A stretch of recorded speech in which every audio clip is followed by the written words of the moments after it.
Good evening, everyone. Thank you so much for joining us. I am McKenna Jordan. I'm the owner of Murder by the Book bookstore here in Houston, Texas. And I'm very excited tonight to be hosting one of my favorite people and favorite authors, Gregg Hurwitz. We have a little bit of a special treat for you tonight because he's also going to be joined by two of his expert consultants when he has questions about the series. So we'll get to that in just a few minutes. As people are joining, watching, I want to talk about a couple things we have going on at the store. Tomorrow night, we'll be back with Eliza Jane Brazier and Stephanie Roble for a virtual event.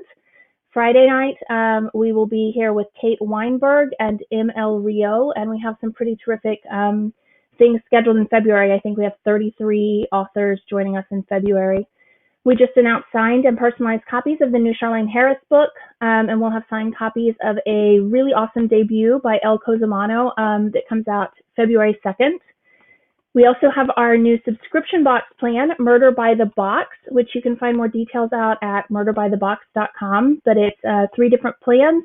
We can ship books directly to your home each month, and people have really enjoyed their first January picks. As you're watching, if you have questions for Gregg or either of the gentlemen who are joining us, feel free to pop those in the live chat on YouTube or in the comments on Facebook. I will be monitoring them while they talk, and we'll get to those in the second half of the conversation. Also, I want to mention that if you're enjoying our events, we love it if you show us that you enjoy them by purchasing the book. So we have signed book plates to go along with Prodigal Son, and I guess that's all for now. So I'm going to go ahead and bring on Gregg and get him introduced. Hi, Gregg. Hey, McKenna. It's good to see you. Good to see you too. I'm sad it's not in person and with margaritas, but we're doing the best we can, right? That's right. A virtual margarita toast to you. Cheers. So Gregg Hurwitz is the New York Times bestselling author of the Orphan X books, including Into the Fire. Critically acclaimed, his novels have graced top 10 lists and have been published in 22 languages. Additionally, he's written screenplays for and sold scripts to many of the major studios and written, developed, and produced television for various networks. Hurwitz resides in Los Angeles, and we're so happy to be talking with you about Prodigal Son tonight, Gregg. Thanks for having me on. We've got a couple other people that I'm excited for you to meet and talk with. Yep, absolutely. So speaking of that, we're going to bring on Bret Nelson. Hello, Bret. You're muted. Sorry, I just wanted to be that guy. So now that we've settled that out, and Brian knows enough to not step in the same pile that I just stepped in, thanks so much. What's a virtual event without the phrase "you're muted"? So check. So Bret Nelson is a professor of emergency medicine and system chief of emergency ultrasound at Mount Sinai Medical Center in New York. He's been invited to speak on a variety of medical and educational topics around the world. He's written several emergency medicine textbooks and dozens of articles in the medical literature. He's won teaching awards for Mount Sinai, Harvard Medical School, and several national medical organizations. How are you tonight? Very well. I'm really excited to be part of this and talk about the book and everything that Gregg uses to get his mind into it. So. Excellent. I think we're dealing with a little bit of an echo, so just bear with us and we will do the best we can. All right, so let's see. Brian is up next. Hi, Brian. Hello, everybody. How are you? Fine, thanks. So we've got Brian Shiers here.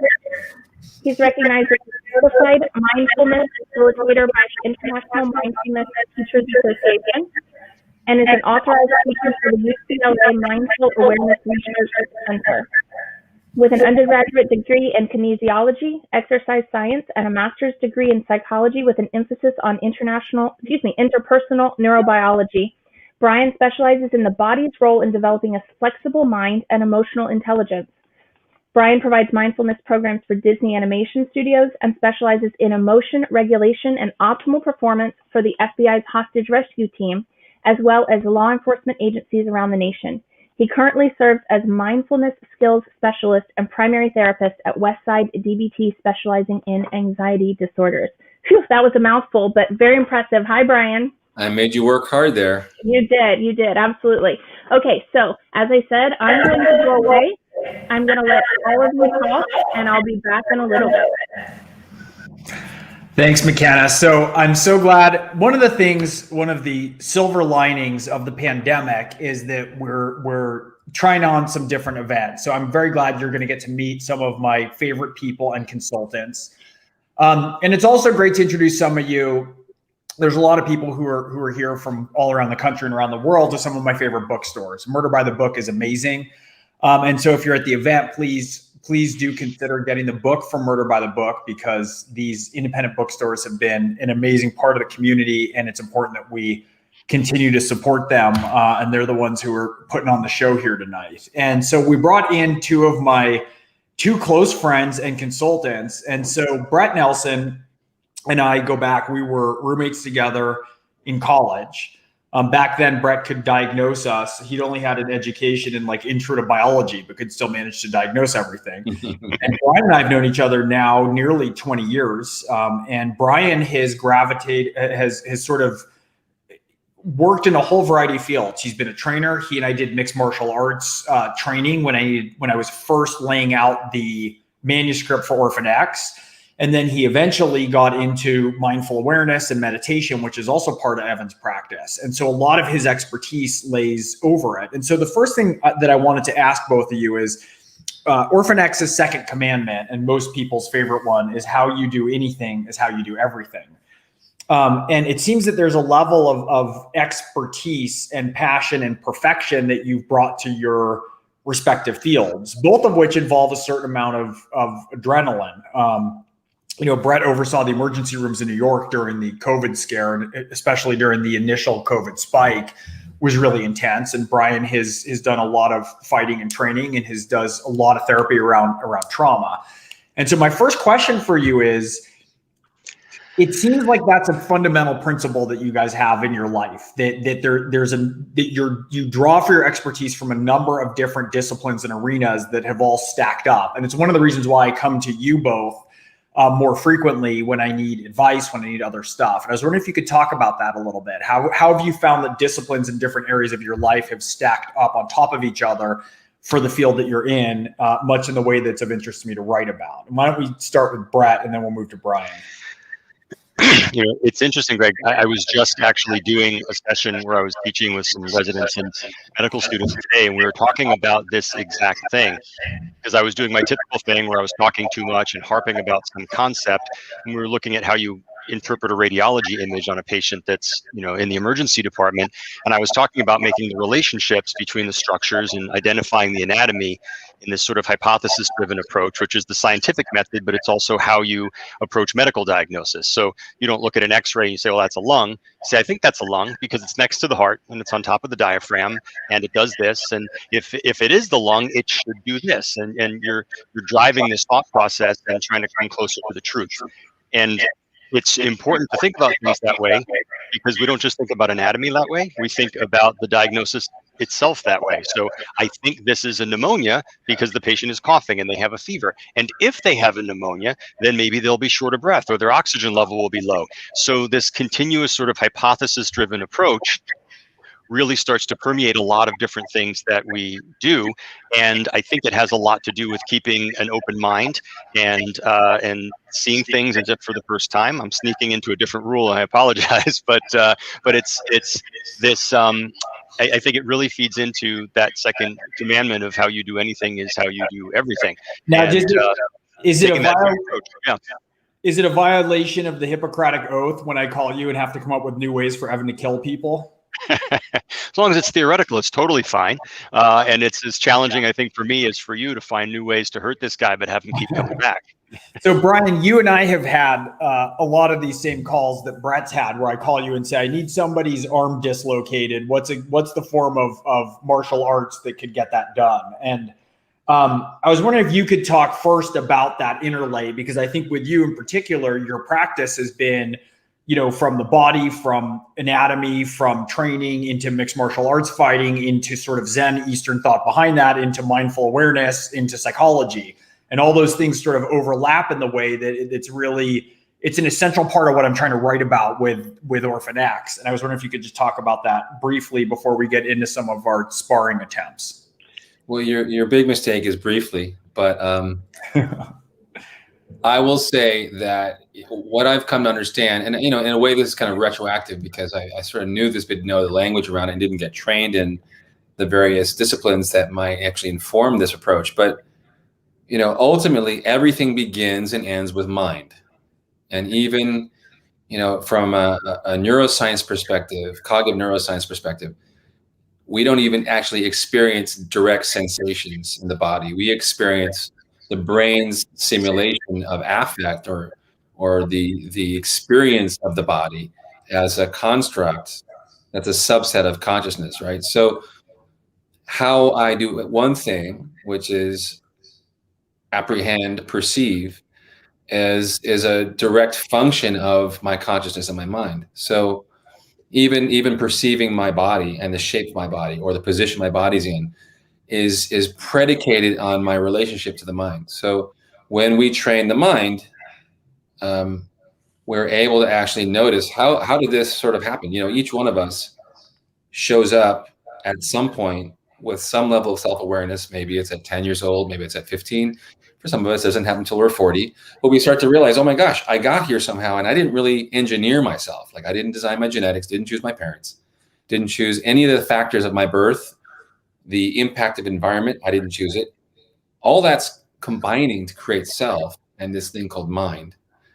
And at some point, I can begin to study that. And if I study mind, I can start to see all these different constructs that have formed in me that create self and perception of other, perception of world. And now I can start working with that. So if I work with mind in a certain way, I can work with it everywhere. And it's interesting you mentioned that, because in some ways I think about Orphan X, it starts in an unusual place. It starts with Evan right on the verge of starting to break all of the assassin's commandments that he was raised with and breaking the whole constructs of his former life. One of the comments I make about him is he doesn't understand the strange language of intimacy. He doesn't understand other people. He's been raised outside the norm. And his practice for figuring that out is meditative, right? If he has a problem that's a psychological problem he's trying to work through, he will sometimes work it out physically. And so there's all these different sorts of overlaps that go to it. I wanted to tell a story. So Brian, you can't see us back to back, but Brian's taller than me. So I'm very glad we're the same size in Zoom. So when we started to do the training, one of the things I'd like to do is get out in the field and to experience things firsthand. So I've gone, out with Navy SEALs. One of my good friends who's now departed I based Tommy Stojak on. I shot all the weapons that Orphan X gets on. And so I called Brian when I was first conceiving of Orphan X, and I said, look, I want to do some different mixed martial arts training with you. And so we got out there on the mats, and Brian basically banged me around pretty good a whole bunch. And it was really fun. And one of the things that I realized is if I'm in a chokehold myself, I can write about that experience differently. The aim for me to do something first is always so I can bring it to the readers so that they feel like they're right there and have a front row seat. But I did have one secret weapon when we were sparring, Brian. Do you remember what it was that you hated? He has this horrible knot on his shoulder. This bone. Collarbone.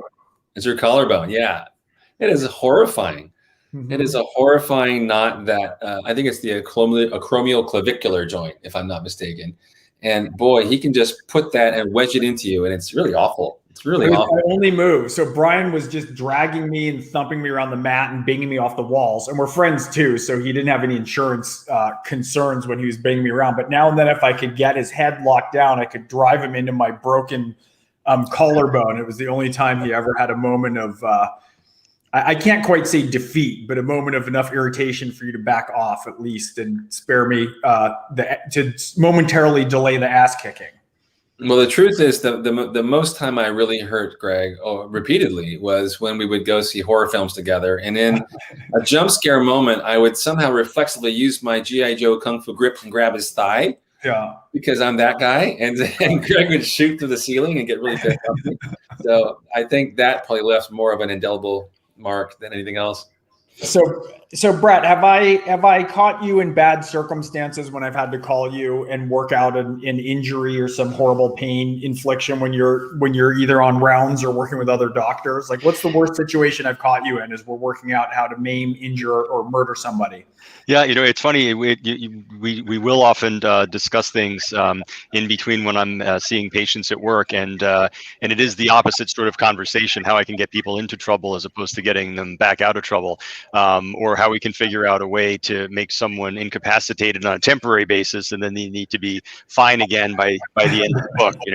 So yeah, it's a very different thought process. I have to say I really enjoy it because it's flexing a different muscle, or flexing the same muscle in a very different way. So we've and my residents and the other folks I work with really have a good time sort of working through and trying to figure out, like, I guess the goal we strive for is, I don't know if Ian Fleming himself described it this way, but Bond was described as being improbable but not impossible. So finding yourself in that situation that's going to be exciting and fun to read about and thrilling, and so therefore it can't be boring and rote.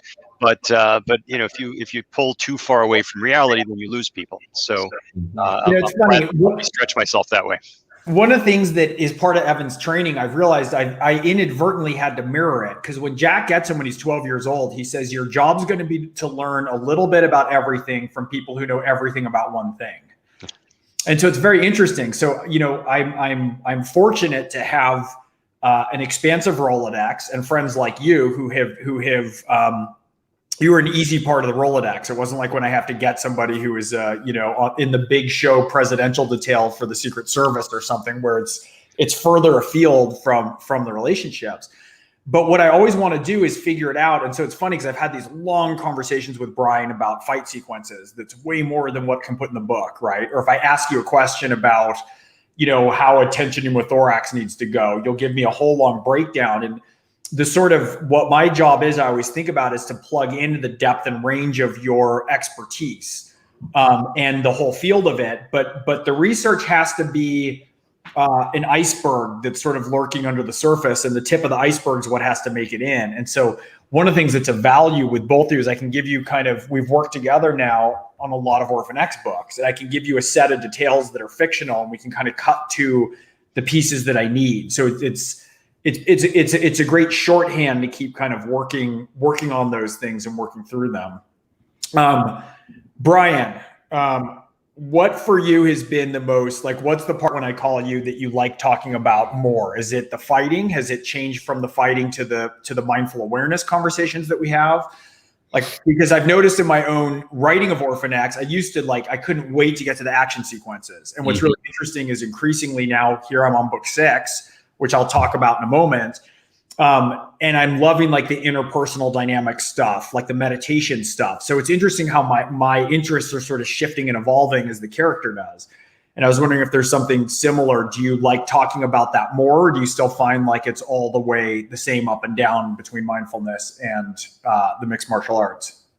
Well, first of all, I just want to say I'm really proud that your posture is changing. So your knuckles are dragging less and less as a creative author.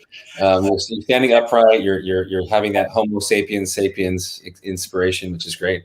I think I love fight sequences. I grew up watching Bruce Lee. He's the one who got me started in martial arts. And but what's interesting about it is that Bruce was also a big philosopher. Like, he really wanted to understand the truth of the esoteric nature of combat. That was his thing, and so there's a lot of self in there. There's a lot of fate and a lot of controlling destiny yourself and all those things. So, and then of course, to a little extent, there was some meditation involved with what he was doing. So for me, I started martial arts really imitating, and then it became more about trying to face my own fear, my own creature fear of, being beat up on the playground, or not being able to stand up to bullies or whatever it is. So, or like a broken collarbone that comes for you in your nightmares. Some wretched deformity that's impinging on my safety.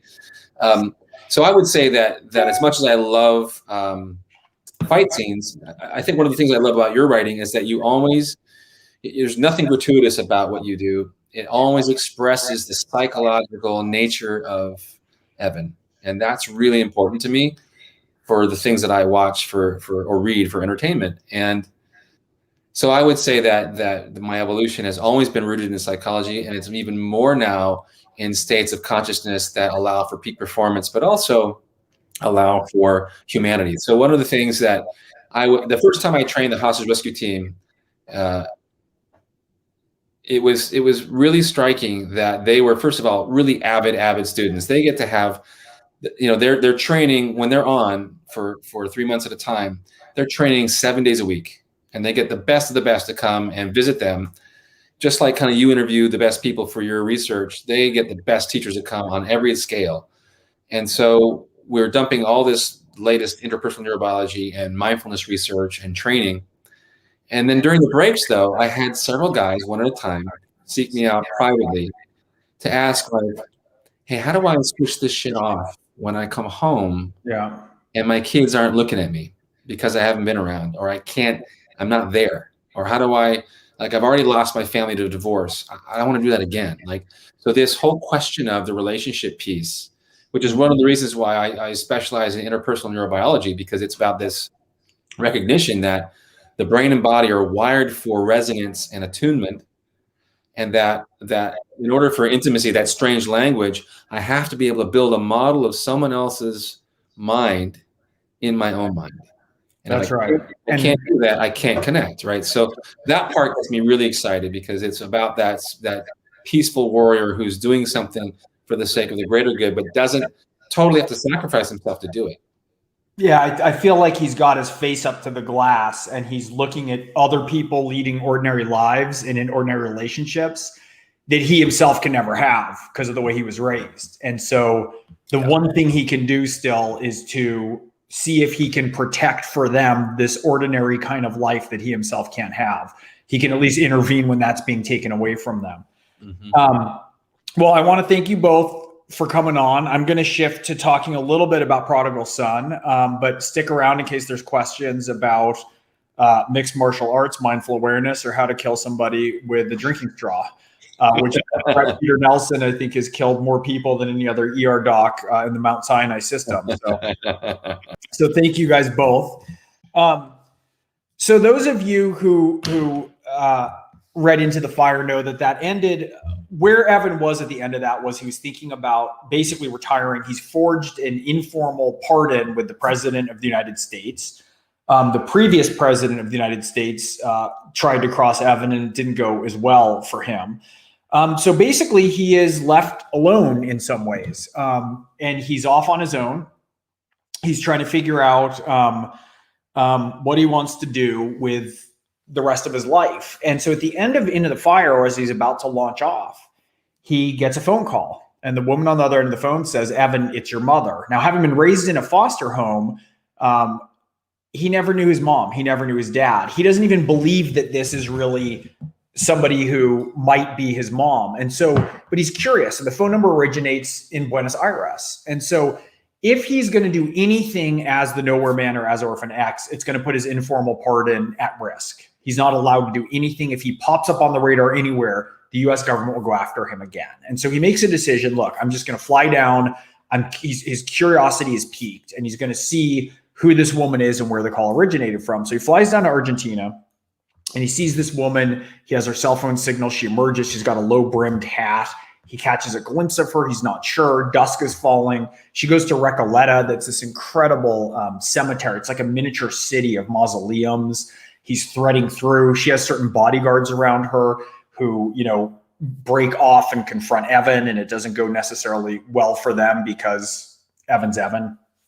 And right when he goes to confront her, before he can sort of ascertain anything, the cemetery lights up. These helicopters are there. They lay down a blanket of light, and basically half of the Buenos Aires police force screeches up outside the cemetery. So they're behind gates in the cemetery, and he has to emerge with them, with this woman who may or may not be his mother, about whom he knows nothing, to half of the police force of Buenos Aires, risking getting on the radar and risking his pardon. And that is where the story starts.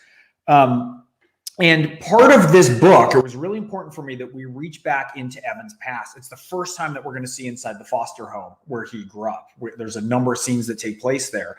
This interaction with the woman claiming to be his mother pulls him back, and he's got some sense of survivor's guilt for having made it out of this really tough, broke foster home in East Baltimore.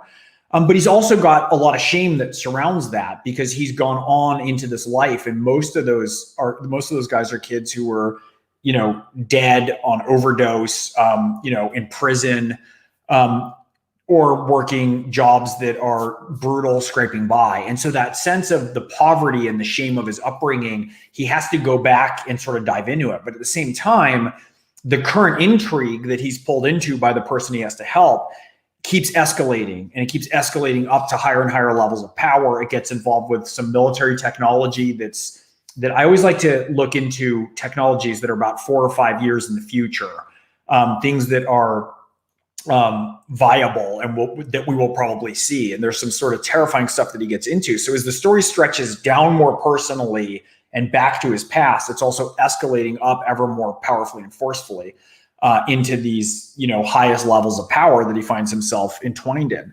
And there's a whole wave of new emotions for him, like dealing with this woman. It brings up emotions, even thinking that he has someone who is his mother. What does it feel like to be unwanted? What does it even feel like to be wanted? What does it feel like if there's somebody in the world who might be disappointed in him?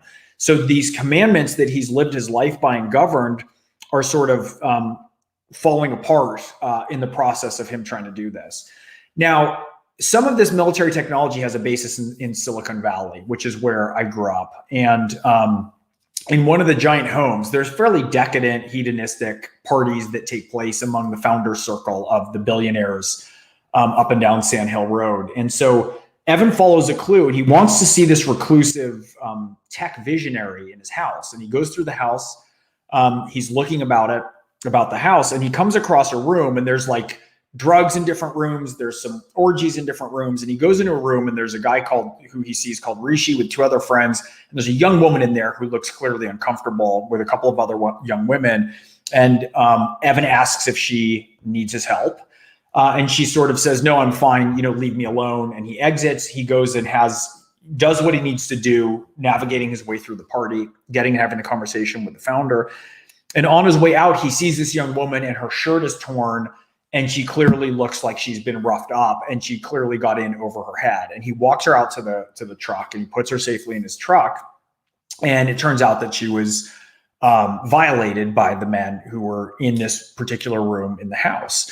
And so this has nothing to do with Evan. The 4th commandment is never make it personal. He needs to just get in the car and leave and continue with the mission.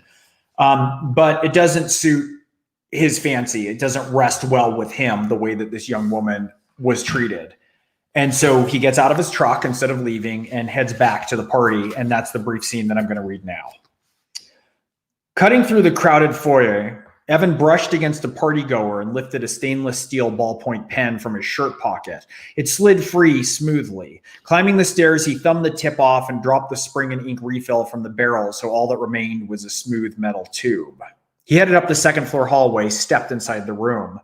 Evan looked at Rishi and his 2 friends. You hurt the young woman. Rishi glanced over, stroking his beard, biceps rippling. Who are you talking about? The one with the ripped jeans? He didn't bother recording her name. Evan felt his jaws tighten and ache in the bone. And the ripped shirt, he said. I think you're going to want to move along before you get yourself hurt. Rishi's 2 sidekicks looked more tentative, but they covered with lupine grins. Look, White Knight, Rishi said, we don't procure the product. You mean the girls? Evan asked. Women, Rishi said. Don't be disrespectful. He leaned back, spreading his beefy arms on the couch back. This valley is about one thing, resources. The right VC, the right engineers. The most valuable resource? Time. But young women who are DTF, they're inexhaustible resources. They're the one reward we get. So we outsource the selection process. And that girl, she gave her ID to the bouncers yesterday, man. She knew why she was here. You don't agree to come to a party like this looking like that and think it's for your personality. That's true, Evan said. I did nothing illegal. Evan said, maybe not. She had a choice. Yes, she could have left at any time. Evan said, maybe. She's legal, By 72 hours, hey man, Rishi gave a big shrug. If you're a hammer, everything looks like a nail. Zach and Scotty laughed. No, Evan said.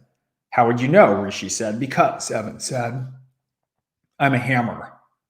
Rishi stared at him. Then he stood up, his shirt unbuttoned down the front. A thick guy, all muscle and bloat. His friend stood up too. Okay, Rishi said, so we're going to do this? Evan's gaze stayed level. Do you know what a tension pneumothorax is? Rishi rocked back on his heels. A what? A torn lung leaks air inside your chest cavity, increasing pressure. That prevents the lungs from filling. Then it prevents blood from getting to the heart. Rishi looked at his friends, back at Evan, laughed. You're a weird fucking dude, but that's okay. I like weird dudes. He stepped forward and swung at Evan's head. Evan ducked, sidestepped. Rishi regained his balance, turned, and tried another cross. Evan leaned back, the wind from the punch fanning his face. Flustered, Rishi threw a haymaker. Evan weaved right and crouched, tightening his hand. The weighted knuckles of the glove stretched tight across his flesh. He drove a compact punch into Rishi's right side, just beneath the armpit.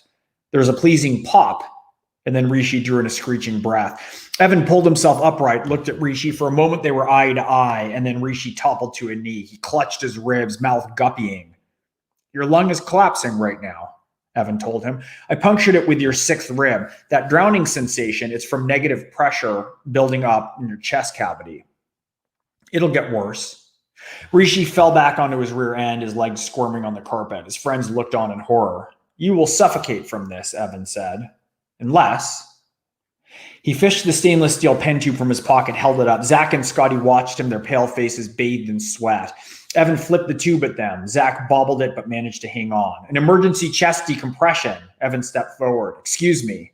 Zach and Scotty parted, and Evan kneeled over Rishi, whose mouth was stretched in an oval, his face purpling. Evan peeled Rishi's shirt aside, used his thumb to find the second rib space in the mid-clavicular line. He looked up.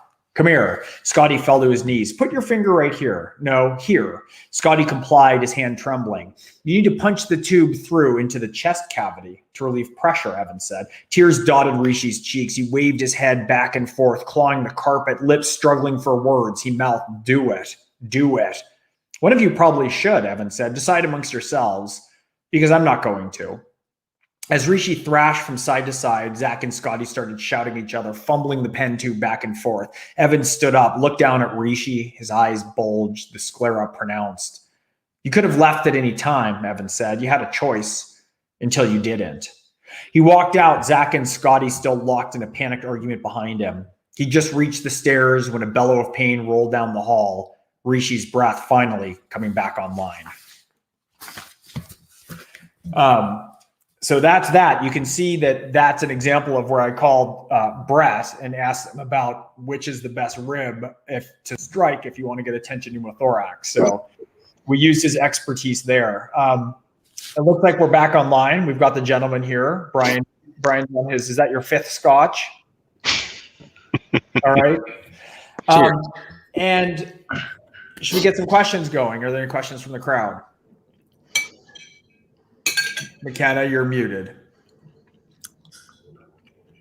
There we go. Check for me too. If you had anything else you wanted to say, go for it. I'm not trying to rush you. I just didn't want you waiting. Nope, we're good. Is there anything else added? So there's a question about my 5 favorite books. Is that right? Well, yeah. So let me pull this up. Let's see here. Give me 1 second and I'll pop it up on the screen. So David was wondering, here's a question for each of you. What are the 5 books on your must-read list? And then on Orphan X's. All right. I'll go first, and then we can circle around to you two gentlemen. So for me, it would be The Sound and the Fury, Red Dragon. Red Dragon, I think, is the best thriller ever written. Great Gatsby, Ulysses, and Crime and Punishment. Bret Peter Nelson, do you got 5? Well, Ulysses reminded me of the Odyssey for some reason. Huge impact on me when I was younger, and one of those things I revisit and read new things into it. It might have been the first great MacGyver story as well. And I just think back at the Hobbit, which is another book that I keep coming back to, and it might be a little trite, but I remember finding that tome when I was in 4th grade, and it was probably the first like big book that I read, and another one that just has layers and layers as I revisit it. But recently, you won't be surprised. Maybe these guys will be surprised that the genre. They're going to do a big genre switch. I'm reading a great book now called it's Math with Bad Drawings. It explains mathematical, statistical concepts with doodles. That's just fantastic. And along those lines, a guy named Randall Munroe wrote What If, which is a great sort of science-y book that takes absurd questions and tries to see what would happen if you actually played them out in real life. And then if I haven't hit 5 yet, I would say Great Expectations. Oh, yeah? Great Expectations. All right. Yeah. Brian Shiers? I don't know how to read, so that's really not a fair question. But I'm going to try and wing it. The last fiction, I haven't read, I have to keep on top of so much research that I haven't read much fiction. The last book I did read was All the Light You Cannot See, or We Cannot See. I can't remember the exact title, but it's a really extraordinary World War II story that is just phenomenal. And other books that I'm really impacted by recently, 7.5 Lessons About the Brain by Lisa Feldman Barrett is really super digestible. Each chapter is standalone, and it really helps to inform kind of how we experience reality. So I highly recommend that. Mindsight by Dan Siegel is an amazing book that puts a different spin on mindfulness in this interpersonal neurobiology language that I think is highly practical and, again, really accessible. A classic from Jack Kornfield, Wherever You Go, There You Are, really great. His Kornfield's way of bringing in these ideas through story and through the personal, the granular, is just unparalleled in my opinion. And then there's another book by a teacher named Alan Wallace, who's really got this really powerful bridge between East and West. He's got a PhD in the philosophy of science, and he also is a very highly accomplished Tibetan Buddhist practitioner. And so his book, The Attention Revolution, actually loops back to this second principle of how you do one thing is how you do everything. So your quality of attention in whatever you're doing will determine your experience and the outcome. So that book is really about looking at the science and the contemplative history of attention. So those are the ones I'd offer up. I want to do a quick run through some thrillers too, instead of just like the biggest, most impactful books I've read in my life. I want to talk about the biggest, most impactful ones that I've read as someone when I was starting out. And Mike Conley's The Black Echo had just come out, right? Craze had LA Requiem. Dennis Lehane was just on his trajectory running into Mystic River, which blew me away. And I love Shutter Island also. Huge fan of Megan Abbott, who McKenna sent me home with a book years ago now and just said, you've got to read her. That was one of the best recommendations. She's a first time purchase for me. And the biggest impact for me growing up when I was a kid was Stephen King. I read Stephen King. I read everything that he wrote. I used to bike to the library and just come home with my backpack stuffed with those books. I couldn't get enough of them. And then of course I'm a Raymond Chandler over Dashiell Hammett guy. The charm and the wit and the sort of the way that he infuses humor and psychology in every sentence for me is just, it's unparalleled. I still remember when I read the last Raymond Chandler book, I realized I didn't have any new Raymond Chandler to read. It was a very sad day for me. Okay. I think there was a second part to that question, which is, what does Orphan X like to read? Should we just shorthand that it's your favorites too? Well, Orphan X, a lot of that is, it's funny because that's a lot more nonfiction. I mean, Sun Tzu, The Art of War. I'm like, right now I'm reading a book by John Boyd, who is a military strategist. He was an Air Force general, and a lot of his business and teachings have been applied to business, but it's really interesting the way he takes things apart. So I think it's a lot of military strategy and military history. I'm sure he's read all of Churchill for instance. There's a lot of work Jack had him read, and some of the other stuff that Jack had him read. It's funny. I've been thinking a lot about Evan as he's sort of trained to be like a blue collar version of a Renaissance man. He's not like an Ivy League dandy, he has to have a grasp of everything and how it's applicable. Everything for him is strategic. And so, Jack trained him in foreign languages. Jack trained him in etiquette from different countries, because if you'll stand out if you get the etiquette wrong. And that's always been a lot of things that fascinated me. I had a book tour in Russia about 6-7 years ago, and I read a lot of the etiquette. I had some of my scariest run-ins. It's the closest I've ever come to getting killed was in an underground bar in Moscow. That's a story for another day. But for instance, in Russia, if you step on somebody's shoe in the subway or something, it's considered polite to offer yours for them to kind of tap. It's a way of like evening it out. And so I'll always read the etiquette of countries before I travel to them. And so it actually happened to me on the subway. I was in a subway and I stepped on someone's foot, and I was like, is this, there's always a weird thing when you're breaking etiquette and it's something you haven't done. I put my foot out, and the man smiled at me and then kind of tapped my foot good naturedly. And so Evan has to be trained in all these things, like in language and in culture, but not necessarily from a cerebral or intellectual level down, but practically it's strategy. These are the things that'll keep him alive.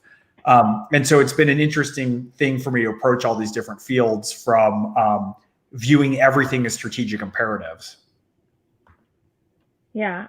Okay. So there's that question. We do have some more questions for the experts, so I'm going to knock this one out really quickly. Gregg, what is your favorite mission that Evan has gone through?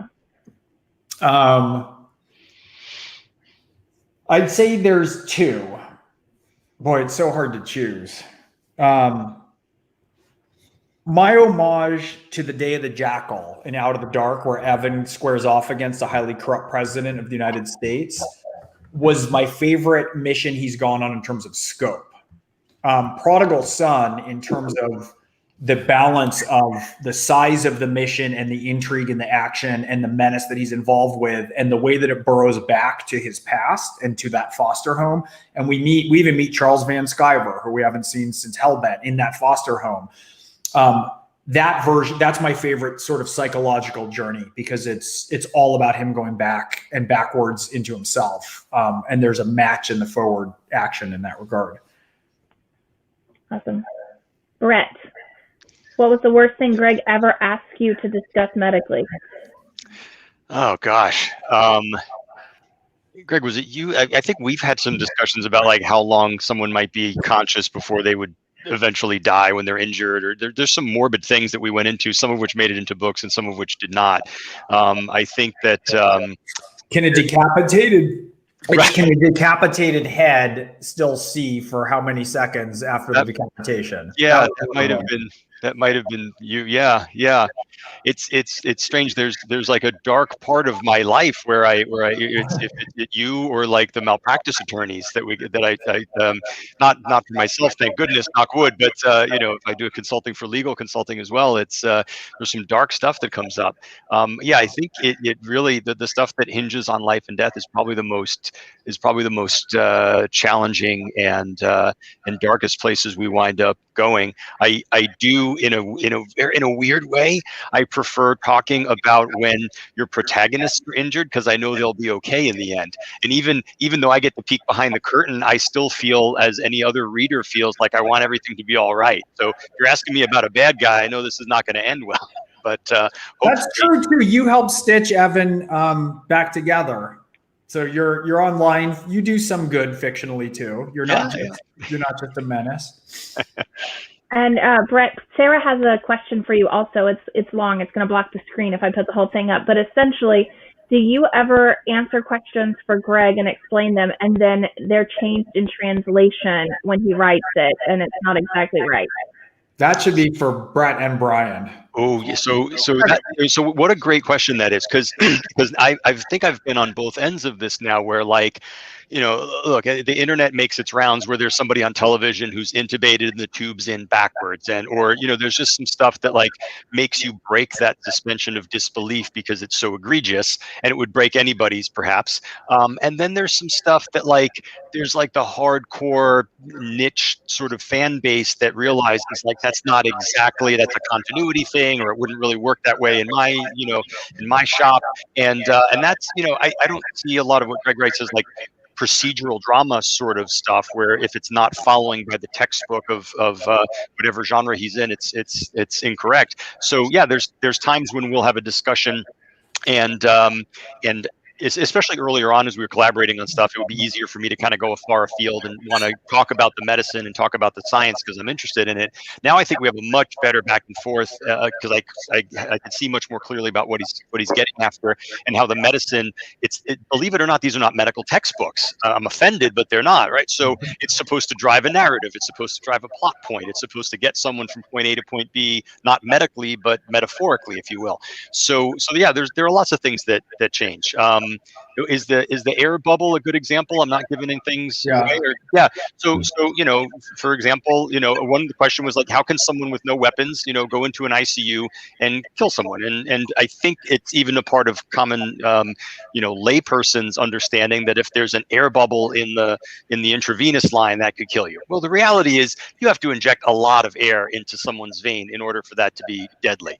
And we went back and forth about this a little bit, and it didn't necessarily play well for Evan to have to put like multiple syringes or bring a gigantic bag of air, or the helium balloon. It would be silly, so it made a lot more sense from the picture in your mind when you read the book to have a tinier bubble just traveling its way through the line. And what a gorgeous piece of writing that was, and it did the trick, right? And it played well for the story. And there may be physicians. That's where Bret practiced that one for me. I'm like, how many air bubbles? He's like, hang on, let me go try this out. So then I can still okay. Air bubbles. It takes Greg, if you leave me, just call the ambulance, right? So that, I mean, it's just a great example where the story needed something that was calling to mind an improbable or an implausible thing medically, but it worked, and hopefully it works for enough of the audience. And I'm proud to play that kind of a role, and it doesn't have to go into one of my textbooks. How about you, Brian? Yeah, I think, Gregg really represented a lot of the techniques faithfully and applied them in the right circumstances. The area where, all of these fictionalized accounts of fighting fail, if you compare it to like, if we were unlucky enough to actually see real footage of fighting, which is just awful. I don't recommend anybody look at it.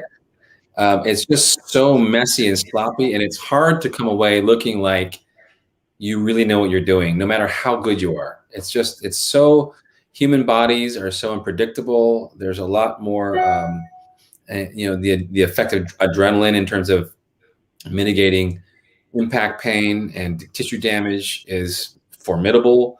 And so real fights are really ugly. And so I'm happy that Gregg is not dragging the reader through some of that. I think he does a great job of making it really visual, impacting, and sculpting the character through action and choice. So yeah, I would say he's done a great job, but partly in because he's not subjecting people to the awful reality of real fighting with hand-to-hand combat. Yeah. I've got another question for you. Meditation, more benefit pre or post combat? Why would you distinguish between pre or post? What about during? Right. So I would say if you're training to try and understand the impact of mind training on combat, do it both before and after. If you do that enough, what you'll see is that actually there's continuity, and that there's no reason to what happens is that the artificial demarcation of beginning and ending of your meditation practice fades away. And you start recognizing it's about attention and opening to the body awareness and noticing the difference between the chatter in the mind, the commentary, and the embodied experience of responding to what's in front of you in your environment. And so I would say practice before and after a while, that'll dissolve and it becomes all one. And that's something, though, that you go in and out of. I mean, at least I find. I shouldn't say you. I should. Don't talk about me like that, man.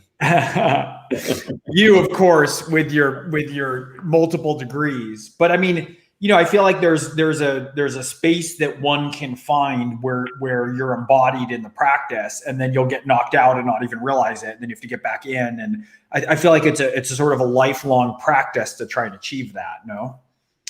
Absolutely. No question. But just like, if you believe, for instance, that as a student, that intelligence is fixed at birth, you go into a math class and the moment you hit a wall, you're going to believe that you can't get much better. And it's going to affect how you respond to processing. In the same way, my response is, yes, you start with these in and out experiences, but know that the framework says that at some point you can drop all these artificial limits and be in a continuity state. And there's research around that too. There's real research. The other book, number 5, I only mentioned 4. Number 5 would be Altered States by Daniel Goleman and Richard Davidson, which it's all double-blind, placebo-controlled studies on latest research, and that these gamma states are potentially available 24/7, even during sleep. So really interesting. Wow. All right. The same person has a question for you, Bret. What would you suggest to Orphan X to speed up recovery after getting roughed up? Well, apparently he doesn't have an off switch for that damn Zone Roam phone thing. It seems like that would be it, because as soon as he's done, it rings again, and it's some new family member. I think that there's this emerging science of recovery, and it seems, Brian, like this is something that's in your wheelhouse as well.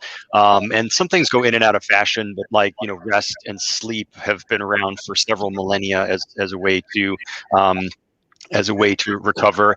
I'm not sure if I buy into the cold or temperature extremes, but again, these are things that are fashionable now. The cryotherapy is around now. It's kind of a hot thing. It was around in the 70s, and the ice baths and the whirlpools for the pitchers. But then we see this practiced in Scandinavia and other countries for again several centuries. So I think all the physical things play back into a lot of what Brian's more of an expert in, which is this mindfulness and the approach of listening to your body and giving yourself time to process, time to physically process, so that you're eating healthy foods and you're allowing yourself to rest and sleep, and also thinking about what has occurred and allowing your brain to process them and assimilate it into it. Because I think that you're making new neuronal connections, and you're healing from a physiologic and a psychological perspective, but also your muscles are laying down new fibers, and you're getting rid of the toxins from a physiologic perspective. So rest and sleep. Bret, you better not bust out the food pyramid now. This is going to be like a 5th grade hygiene class all of a sudden. Yeah, I echo what Bret's saying there, though. There's not a lot of solid research that the cold therapy really does change inflammation. But I think for sure we know sleep is critical for recovery. Absolutely critical. It's so misunderstood and underrepresented in the hierarchy of recovery and performance. Hydration, nutrition, all those things are true. Also, visualization. If you went through a difficult time, you got roughed up, visualizing to help consolidate memory and consolidate skill acquisition or error correction is really super helpful. That can be done really well with a focused attention and the ability to kind of be coached through that. And then the only thing else I would say around that would be, Muay Thai kickboxers are some of the toughest fighters in the world, and a lot of today's MMA fighters have they drew most of their lower body training and fighting skills from Muay Thai, and they have a brutal training schedule. And so massage is a huge component of their recovery, and I think there's some pretty good evidence to support that. Fascinating. Okay, so our next question is for Gregg. Do you foresee doing a deep dive or prequel book on Jack's background?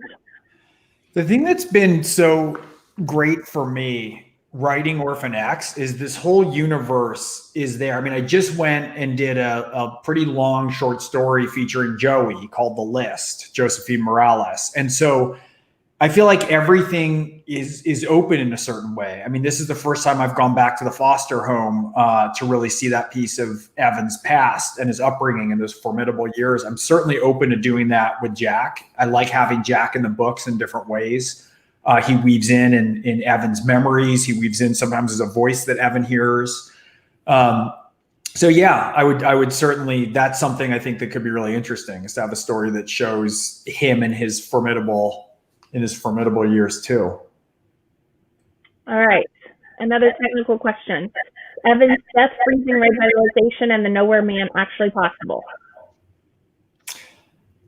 Bret, do you remember in the Nowhere Man where he has a trauma, he's bleeding out and they put him in deep freeze? This was off an article that I read and I sent to Bret and said, help me make this viable. And Bret was like, you know what? I think this falls into that category of it served the story maybe better than it would serve like a randomized controlled trial, but this, I think the kernel of truth in this is not just the study that Gregg had read that sort of formed the idea in his mind, but we would treat hypothermia patients, and there were some folks that were studying trauma patients in terms of cooling them. Now that science, even over the last 20 years, has sort of come full circle. I'm finally old enough that I'm one of those guys that sees things coming in and out of fashion in science. And when I was a kid, I thought things only came in and out of fashion in fashion, but we were, there was good evidence that cooling someone after a cardiac arrest improves their survival. So I think it comes from that. So it's not necessarily feasible that you would straight out freeze someone, and then pull them out of the carbonite later on. I'm mixing the metaphors here, but cooling someone after either an acute trauma or after a cardiac arrest can feasibly mitigate some of the cell damage and have a better outcome for them. There's better evidence for that for cardiac arrest and for that. But so anyway, that's where that comes from. It's in the plausible, but I wouldn't try it on your loved ones category. Bret, would you give a recommendation that readers try that at home? So let's keep that. Yeah. So gosh, there was another. Was there another book that I recall reading where keeping someone on ice helped them live longer for the purpose of torturing them longer? God, Survivor. So much shame and guilt. What have I created? What have I helped? So yeah, that's. It was always headed here, Bret. I would say keep tight with the glass. How about that? So I think we only have a couple minutes left. We have one more question, and then I'll wrap things up. Bret and Brian, have you guys written your own books, and do you plan on writing any if not? How about we start with you, Bret? So, I mentioned that sleep is very important for recovery. And if you are looking for more sleep, might I recommend the Emergency Medicine Oral Board Review Illustrated, which was one of my books, or the Manual of Emergency and Critical Care Ultrasound, the Handbook of Handheld Ultrasound, or other things that are available in no booksellers anywhere near you. Although apparently books were briefly available on Walmart, and I'm not sure how that works behind the scenes. But not like by the pallet full, but just like online. So yeah, I've written my work consists of medical and academic books and manuscripts and that sort of stuff. So my only foray into anything really interesting that you can get your teeth into is collaborating with folks like Gregg.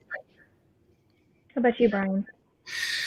Well, there is a book I want to write, and it's adapting the work of the woman I mentioned earlier, Lisa Feldman Barrett, who wrote 7.5 Lessons About Your Brain, about the brain. And she wrote a bigger book called How Emotions Are Made. And it turns all the previous research, which has now been validated by other labs besides hers in Northeastern University, turns all the research on emotion upside down. And so basically You're not born with any emotion. You're born with what's called affect. And emotion is culturally learned through family systems. And so mindfulness meditation is the way to use this new research to understand and navigate your experience, so you can differentiate between that feeling in your gut and the story in your mind, and be able to withstand stress more easily, and really re-author your verbal story of what's going on. So that's a book that I'm working on right now. Fantastic. All right, so the time has come. I just want to reiterate that we have signed book plates and we have copies of Prodigal Son in stock. Those of you who are regular customers watching this know that I read all the Orphan X books. This one is fantastic. You will not be disappointed. I want to thank all of you for joining us tonight. Gregg, congrats on another wonderful release. Thank you. And thank you to you for being here through a pandemic, and at least I get to see you virtually. And Brian and Bret, I really appreciate you coming on and sharing some of your expertise more widely with my readers. Absolutely. Congratulations on another amazing book. We ordered it last night, so we're very excited. Excellent. Well, yeah, congratulations, Gregg. Thanks so much. Thank you. Anyone on, jump on Murder by the Book. They have them. They're signed. They're first editions. And we're good to go. So, Mick, it's good to see you. We'll see you anon. All right. Bye. Good evening, everyone. Thanks for watching. Bye. Take care, everybody. Be well.